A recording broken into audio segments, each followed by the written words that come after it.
a historic procession of the peoples of the world.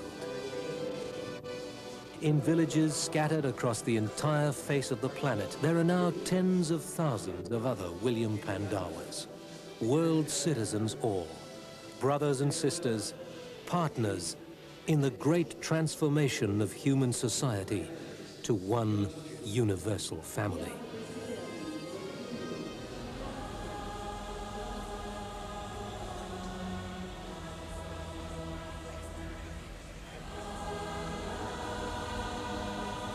The World Congress takes place at the midpoint of a holy year, in which the Baha'is of the world are commemorating the centenary of the passing of Baha'u'llah and the inauguration of his covenant. It is the second of two spectacular global convocations called to observe these anniversaries. On May 29th, some 3,000 Baha'is gathered in the Holy Land to commemorate the 100th anniversary of the ascension of Baha'u'llah.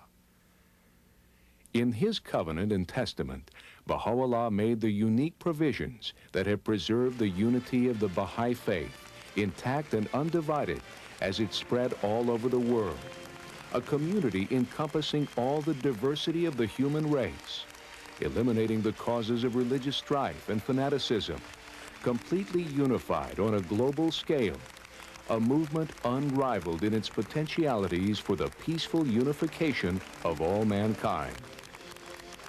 This unique and remarkable quality derives from the covenant of Baha'u'llah, the source of the ever-expanding unity of the Baha'i world.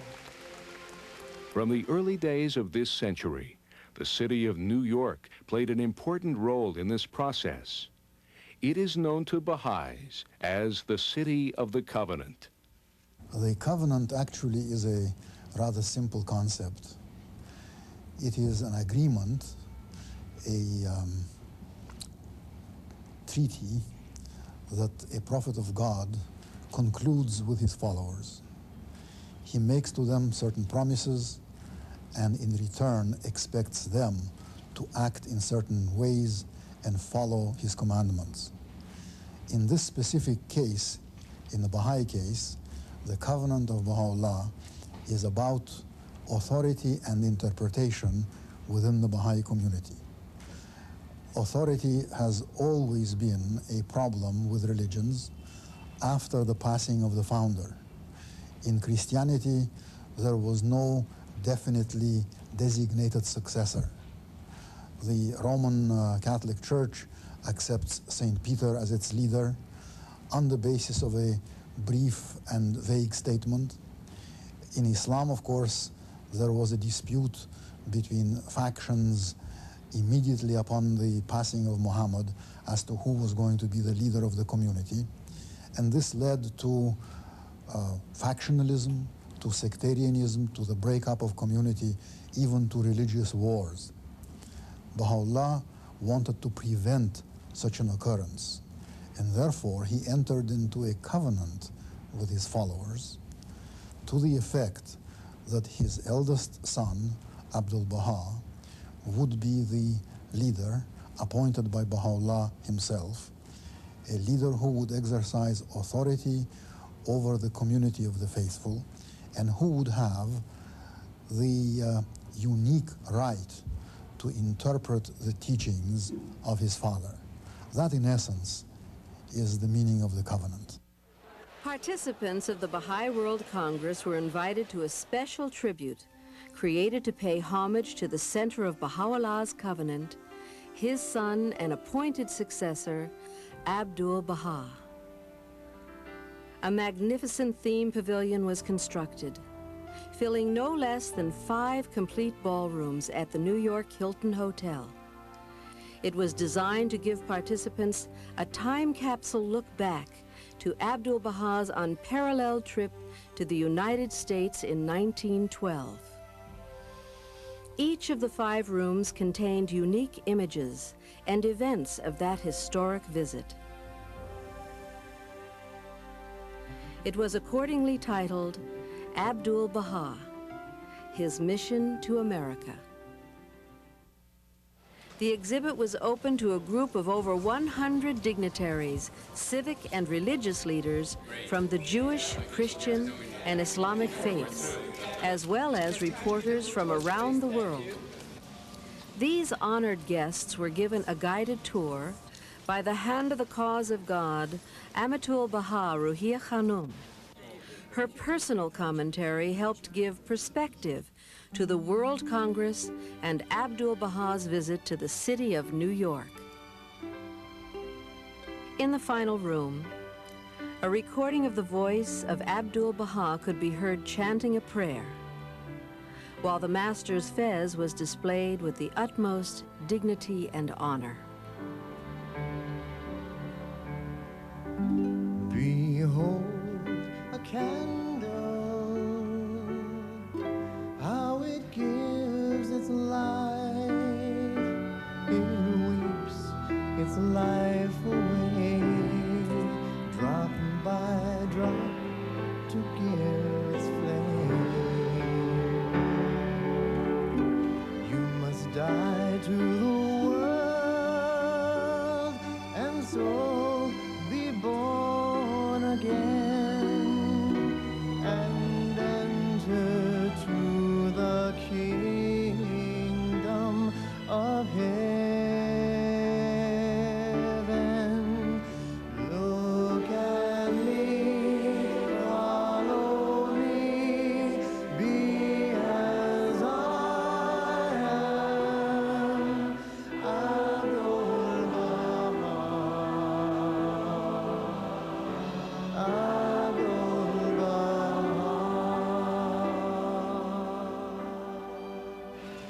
In the evenings, Congress participants were treated to a variety of artistic performances, more than 100 acts from around the world.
Konnichiwa.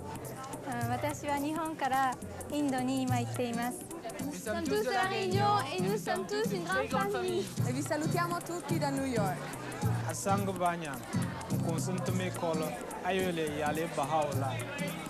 Hola, queremos dar un saludo de parte de todos los amigos y jóvenes venezolanos, a toda la gente del mundo y a todos los jóvenes.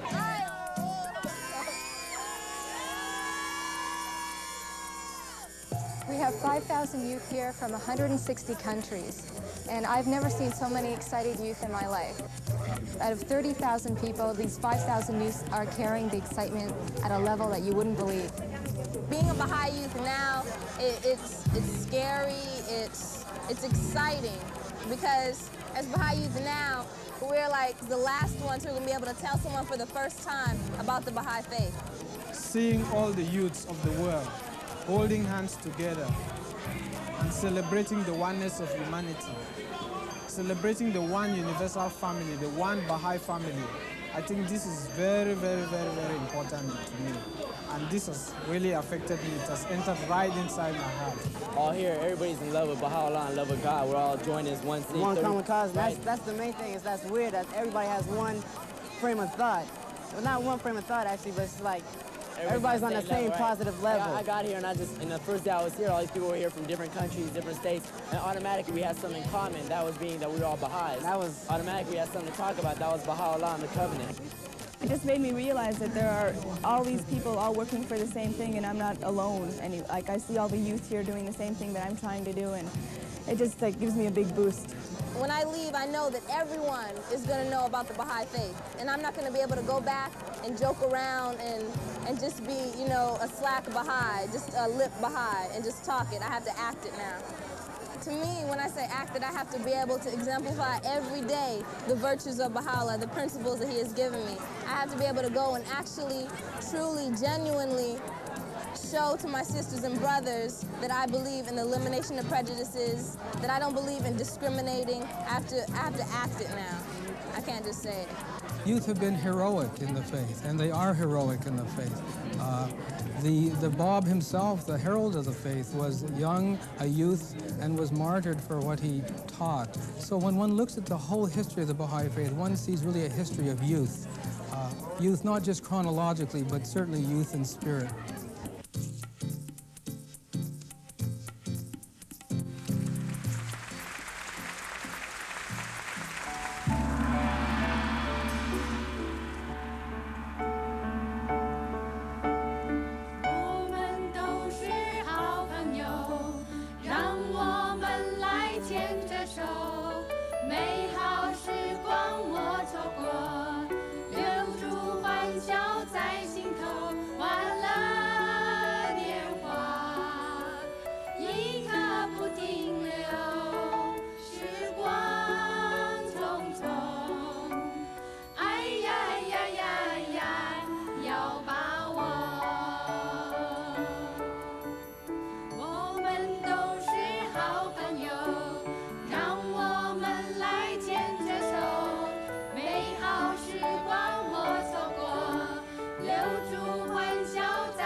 I think the most attractiveness about it will be the colorful blend of all of the nations and all of your coloring. I think it's just absolutely beautiful, fabulous. Who brought this message of love to mankind? Baha'u'llah, Baha'u'llah. Who said that justice is best in his sight? Baha'u'llah, Baha'u'llah. Baha'u'llah came for all mankind. He brought us love and peace of mind. He says man should live as one. There is no place for us to run. I think the Baha'i World Congress is particularly interesting for the press because it has such a wide variety and diversity of people. I don't know if there's any other event in the world where you have that broad sweep of different nations, different cultures, different nationalities, different religious backgrounds coming together. And I think that in itself is a news story. It's a story which is unusual in the world. News tends to focus on violence and aggression and war, and here is a real gathering of the nations of the world coming together to talk about issues which matter.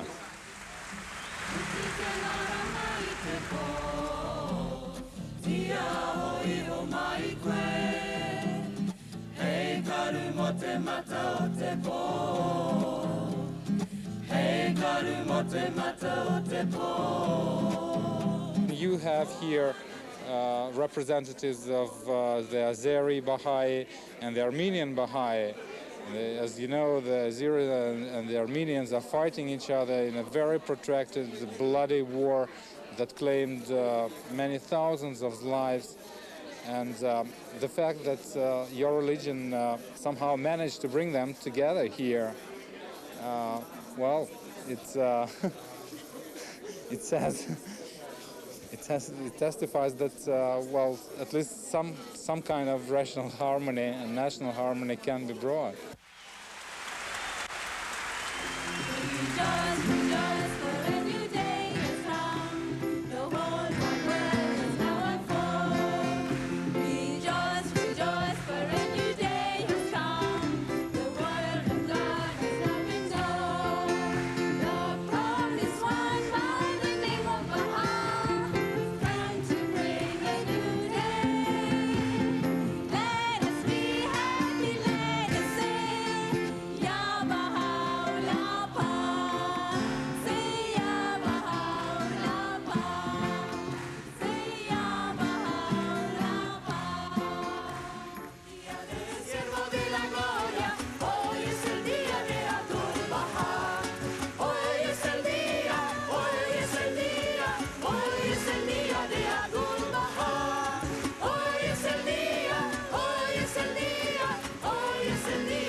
Through a constellation of communication satellites placed some 22,000 miles in space, we are joined together in celebration of Baha'u'llah's call for the unity of mankind and to emblazon his name across the planet.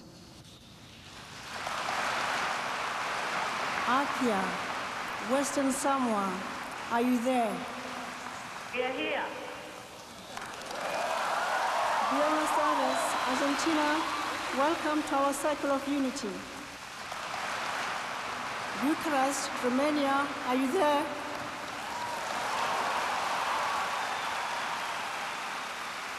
You cannot possibly imagine the thrill of this magical moment for the Baha'is of Eastern Europe. Thank you, Bucharest. Thank you. We send our very warm greetings and Baha'i love to all who are gathered in the Javits Convention Center in New York. Allahu Akbar. Moscow, Russia, are you with us?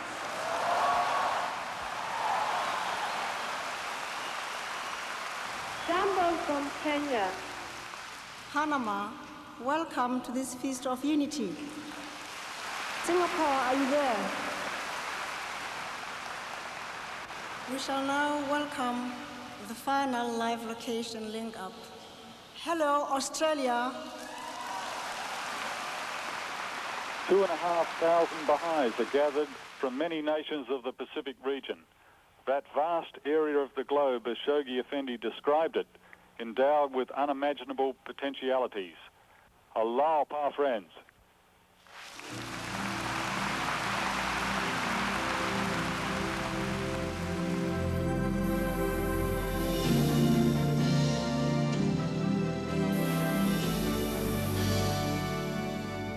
The final link in the global satellite network of the Baha'i World Congress connected all participants and viewers to the Baha'i World Center on the slopes of Mount Carmel, to the seat of the Universal House of Justice.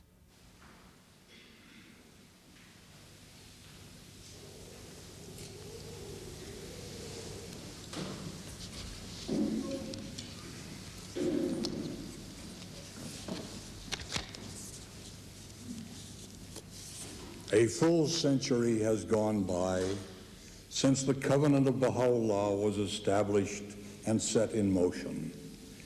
And we extend to the members of his community our loving greetings as they are assembled today at the World Congress in New York and at auxiliary conferences on all continents. Sublime emotions surge in our hearts as we survey the dramatic history and amazing progress of these 100 years. At the time of the passing of Baha'u'llah, the Baha'i community was contained within the borders of no more than 15 countries, the vast majority of its members living in his native Iran. The community now embraces the entire planet. We rejoice at the spirit of unity, which is evident in its steady consolidation through the workings of the administrative order to which the Covenant has given birth. Our accumulated experience has clearly demonstrated the efficacy of the Covenant. The genuine unity it induces greatly encourages our expectation that all of humanity can and will be united. Let those seriously concerned about the state and fate of the world give due attention to the claims of Baha'u'llah. Let them realize that the storms battering at the foundations of society will not be stilled unless and until spiritual principles are actively engaged in the search for solutions to social problems. May our words proclaim and our deeds demonstrate that there is only one God, only one religion, only one race. And few though we be, may we thus fulfill our duty towards Baha'u'llah, towards his covenant, and indeed towards all humankind.